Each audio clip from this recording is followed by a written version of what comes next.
mabagal ang oras at simple ang pamumuhay. Yan ang mga insights ko noong makarating ako sa purok na ito na matatagpuan sa paanan ng mga kabundukan ng Mindanao. Ang purok na ito ay nasa ilalim ng pamamahala ng MILF o Moro Islamic Liberation Front, ang isang Islamist separatist armed group. Mga grupong may paniniwalang Islam na gustong humiwalay sa central government ng Pilipinas at isama ang mga konsepto ng Islam para sa socio-cultural at political na aspeto ng pagiging isang gobyerno. Ang armadong grupo na ito ay may kasaysayan ng pagiging rebelde at paghahasik ng civil at military conflicts sa Mindanao. Para sa episode na ito, pinuntahan ko ang isang lugar na kontrolado ng MILF hanggang ngayon. Ano ang mission ko rito at ano ang gusto kong patunayan? Saang taon ba yan? I-admiration natin yan. Welcome to my next town. Ako ay isang malalakbay. Ako ay may dalang kamera. Ako ay isang town explorer. At ako ay may dalang kwento. Welcome to my next town. Welcome to my next town. Welcome to my next town. Welcome to my next town. Welcome to my next town.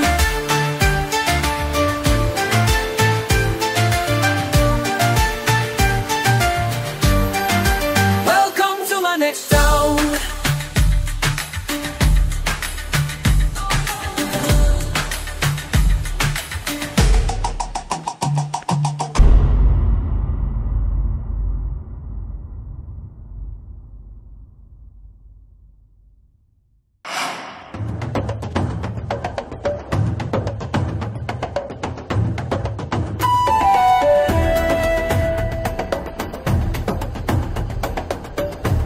Hindi ko inakalang darating ang araw na makakapasok ako sa isang lugar na kuta ng mga grupong may kasaysayan ng rebelyon o pagiging armadong rebeldeng grupo.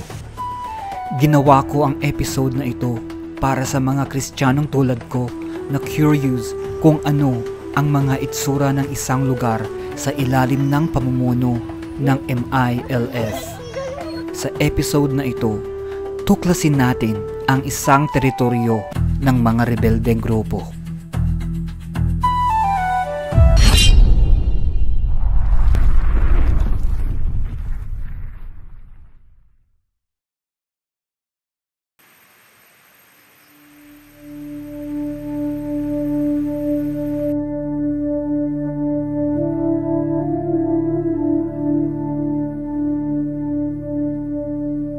Sa amin na lumaki ng Luzon, tinuturing naming nakakatakot at magulo ang Mindanao kung naririnig namin ang mga armadong grupo tulad ng Abu Sayyaf. The Abu Sayyaf Group or ASG has gained international notoriety as one of the most brutal and violent extremist group in this part of Asia. There are conflicting views on how this group, largely based in Western Mindanao, actually evolved. Maute. Have seen videos of the Maute leadership saying that we shouldn't even be calling them the Maute group and that we should instead be calling them Daula Islamiyah, which translated of course means Islamic State. At MILF. Sa episode na ito, nagkaroon ako ng pagkakataon na makabisita sa isang purok ng mga MILF. Isa sa mga armadong rebeldeng grupo ng Mindanao. Bagamat may kasaysayan ng rebelyon ang MILF, may mga nangyayaring peace talks na sa pamahalaan ng Pilipinas. Sa pag-usad ng mga usaping pangkapayapaan, nabuo ang BARM, isang rehiyon sa Pilipinas na hawak ng mga pamunuan ng Muslim Mindanao, at kasama na dyan ang MILF sa pamamahala ng rehiyon na ito. Noong 2019, sumuko ang 40,000 na armadong MILF bahagi ng mga peace agreements sa gobyerno. Anya, ang mga armadong grupong dumaan sa decommission process ay makatatanggap ng comprehensive and sustainable socio-economic package mula sa gobyerno. Gayunpaman, ang pakikipaglaban ng MILF sa kanilang otonomiya o kalayaang magdesisyon sa Bangsamoro Region ay hindi tumitigil hanggang ngayon. Sa katunayan, sa isang news report kamakailan, nagbanta ang MILF sa papalapit na midterms election sa Pilipinas ngayong 2025. Ayon sa artikulo na ito ng South China Morning Post, armed Muslim rebels threaten Philippines midterm elections, major source of violence. With 14,000 MILF fighters still armed and tensions rising among political clans, analysts warn the polls may reignite the fires of conflict.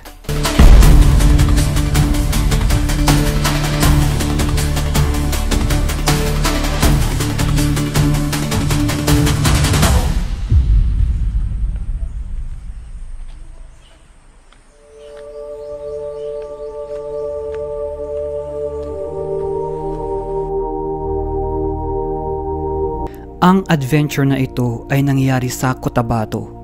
Ang Cotabato ay lupain ng mga sinaunang Bangsamoro at Lumad.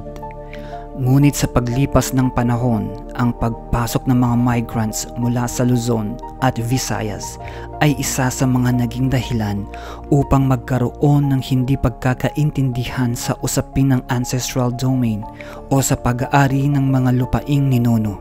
Bagamat malaki ang pinagbago ng Cotabato sa status nito sa kapayapaan, hindi natin maipagkakaila na may mga tension at hindi pa rin pagkakaintindihan ang mga Muslim at Kristiyano. Ito ay isa sa mga dahilan bakit nagkaroon ng Bangsamoro Autonomous Region of Muslim Mindanao. Ang lahat naman ay naniniwala sa konsepto ng kapayapaan na pwedeng magkaisa. Pero sadyang may mga paniniwala ang isa't isa na pwede ring makamit ang kapayapaan sa pamamagitan ng dibisyon o paghahati. Dibisyon man yan sa teritoryo o dibisyon sa paniniwalang relihiyon na may kinalaman sa kultura. Ito ang irony at oxymoron ng kapayapaan. Sa kaso ng Bangsamoro Region, nakamit ang mga unang hakbang sa kapayapaan sa pamamagitan ng dibisyon o teritoryo at nabigyan sila ng otonomiya para pamahalaan ang teritoryong ito ng Bangsamoro sa makabagong panahon. Sa matagal na pag-oobserba ko rito sa Cotabato tungkol sa social dynamics ng mga tao, masasabi kong ang Cotabato ay parang tubig at langis na pinaghalo sa isang lalagyan. Nasa iisa silang tahanan pero hindi sila maghahalo at magiging isa. Pwede silang manatili sa isang lugar pero kapag pinilit mong paghaluin ng tubig at langis, magiging wasak-wasak ang itsura nito. Dahil may mga hindi sang-ayon sa paghahalong ito, ito ay isa sa mga naging mitsa para magkawasak-wasak ang kapayapaan na nagbigay daan para mabuo ang mga rebuilding grupo tulad ng MILF.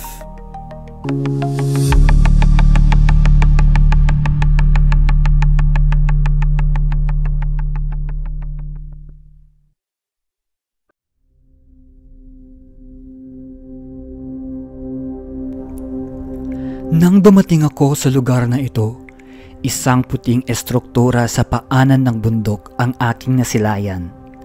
Tila altar sa mga Kristiyano ang itsura nito. Ngunit sa mga tradisyon ng Islam, ako'y hindi sigurado para saan talaga ito. Gayunpaman, may pakiramdam akong ginagamit ito sa pagdarasal nila. Hindi bahagi ng BARM ang purok na ito. Dahil ang barangay kung saan naroroon ang purok na ito ay Ilocano majority. Subalit sa kabila nito, Bahagi pa rin sila ng MILF community. Maganda ang daan papunta rito. Hindi mo iisipin na napag-iwanan sila. Sementado at komportable. Habang ang mga tanawin ay tunay na nakakamangha. May moske sa purok at ito ang una kong napansin.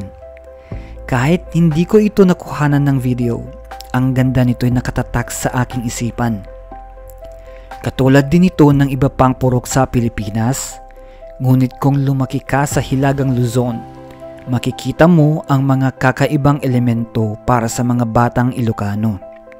Ang mga kababaihan dito ay may hijab at para sa mga batang Ilocanong tulad ko na lumaki sa Hilagang Luzon, pumasok ako sa ibang dimensyon ng kultura.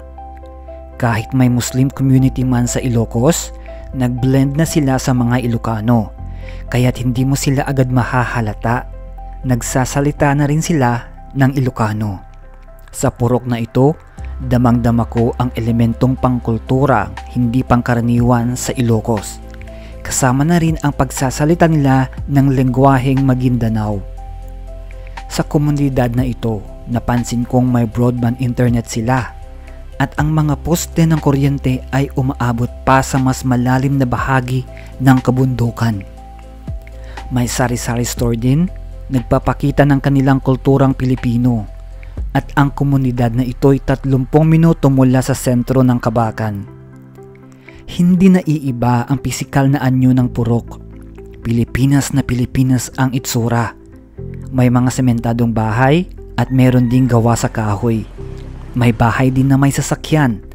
Alam mong sila ay nakakaangat sa buhay at kita mo rin ang mas payak ang pamumuhay base sa kanilang bahay. Makikita ang buhay ng mga magkakapit bahay, may nag-aalaga ng pato, at naririnig mo rin ang mga palakang maaaring kainin. Ngunit hindi kumakain ng palaka ang mga Muslim.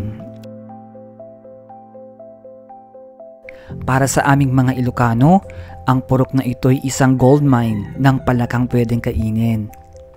Sa pagkakataong ito, nabigyan ako ng pagkakataon na pasukin pa ang mas malalim na bahagi ng mga kabundukan ng MILF community na ito. Samahan niyo ako sa kwentong ito.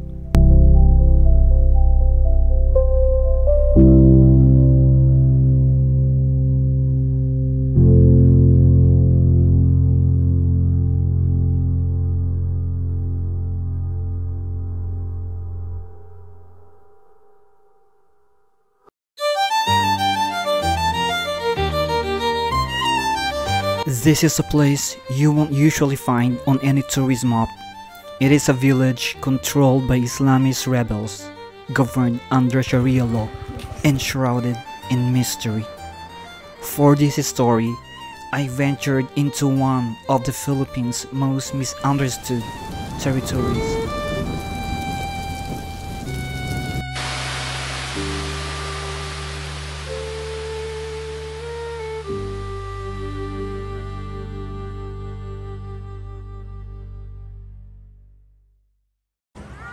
Guys, start the hikingin dito ni Pisan.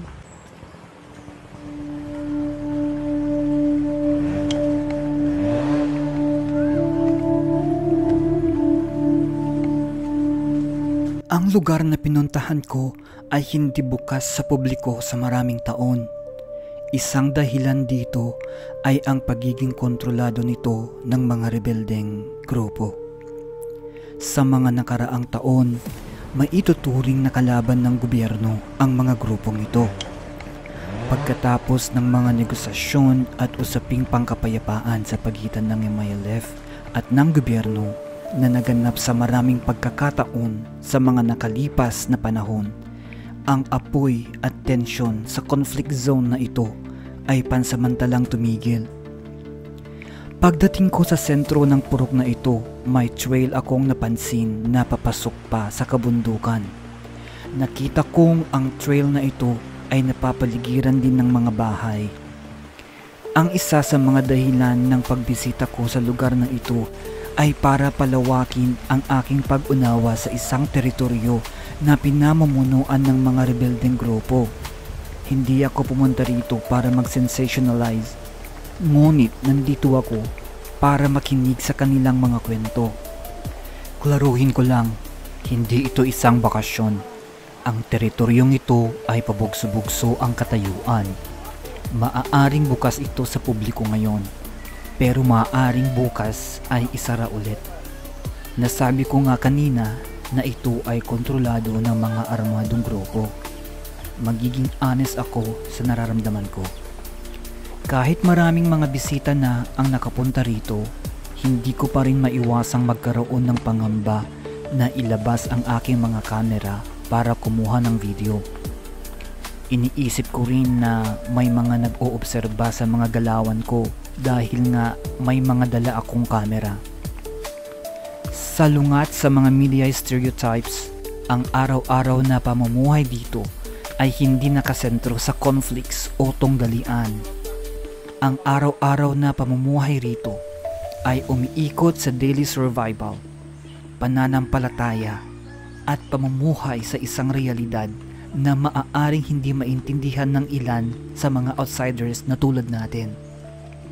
Sa pagkakaintindi nating mga outsiders, tinatawag silang mga rebelde, minsan pa nga terorista.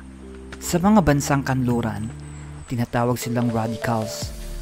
Pero rito, sa lugar na pinuntahan ko, ang mga MILF ang tinuturing na gobyerno. Pinaglaban nila ang kanilang otonomiya at dumaan ito sa napakakomplikadong proseso ng negosasyon para sila ang maging gobyerno. Bagamat nasa loob ako ng isang teritoryong hindi familiar sa akin sa maraming aspeto, unti-unting gumagaan ang aking loob noong makasulubong ako ng mga iba't ibang tao na nakangiti sa amin. Alam ko sa sarili ko sa mga panahon na iyon na ang mga ngiting ito ay genuine o tunay. Bukal sa kanilang puso ang mga ngiting iyon para i-welcome kami sa kanilang teritoryo. Napagtanto ko na ang mga sibilyan dito o mga nakatira ay may hawak na armas. Pero hindi baril ang mga armas na ito, kundi armas ng mainit na pagtanggap sa amin, armas ng pagmamalaki sa kanilang lugar, at armas ng pakikipagkaibigan. Moments like this remind me that behind terms like Islamist or rebel, there are human beings. Flawed, yes, but far more nuanced than any label. This journey wasn't about taking sides. It was about seeing a fractured world through the eyes of those living in it. These people aren't asking for pity. They want their stories told without bias. And that's a responsibility I don't take lightly. Mayroon akong kwento mula sa aking paglalakbay. Mayroon akong kwento i-share ko pag-uwi ang bahay. Ako ay may kwento, ikaw ay may kwento, lahat ay may kwento, dahil lahat tayo storytellers. Bilang isang batang lumaki sa Northern Luzon na malayo sa realidad ng Mindanao, nadiskubre kong ang mga conflict zones tulad ng lugar na pinuntahan ko ay may mga tinatago palang paraiso. Sa kasamaang palad, ang mga paraisong ito ay hindi natin na-experience dahil hiniwalay tayo ng mga hidwaang politikal at relisyon. Na-meet ko ang private owner ng waterfalls na ito. Akalain mo yon, nakatira siya sa isang payak na komunidad pero may isang paraisong tinuturing niyang private property. Mapapasa na all ka na lang talaga. Minsan na raw niyang inakalang wala naman raw impact na binibigay ang private property niya sa kanyang pamumuhay. Pero noong nagbukas ang pintuan ng kanilang komunidad, nadiskubre ang paraisong ito na dinarayo na ngayon ng mga turista. Ito na ngayon ang nagbibigay sa kanila ng swerte. Ngunit ang pagbubukas sa publiko ng mga critical conflict zone ng Mindanao ay nakadepende sa kalagayan ng kapayapaan. Sa kabila ng lahat, Ang mga benepisyo na kukuha ng mga critical conflict zones na ito mula sa pagbubukas nila sa publiko ay nakadepende pa rin sa kalagayan ng kapayapaan at agreement ng MILF at ng gobyerno.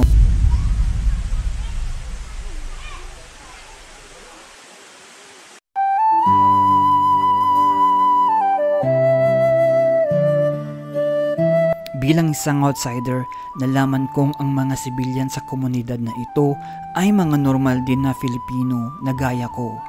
Ayaw nila ng gulo, ayaw nila ng hidwaan, pero masasabi kong biktima lamang ang mga sibilyan na ito ng isang mapait at komplikadong sistema ng politika. At the end of the day, walang mawawala sa atin kung pipili tayo ng sistema na ang magbe-benefit ay tayong mga tao, na walang kinalaman ang paniniwala o relisyon at hindi ang isang sistema na nagbibigay ng personal na interes sa mga namumunong may kontrol sa sistema. Bilang isang Filipino, ang isang sistemang pinapangarap ko ay ang sistemang magbibigay sa atin ng mindset na wala tayong takot, malayang bumisita sa mga lugar kahit saan, may kapayapaan, may peace of mind, at higit sa lahat, may respeto sa kapwa Pilipino. At yan ng kwentong Edmaration. My name is Edmar, your Town Explorer. See you in my next town. Ilabas ang kwento ng buhay, ilabas ang kwento ng Pinas, ilabas ang kwento ng buong mundo, ilabas ang kwento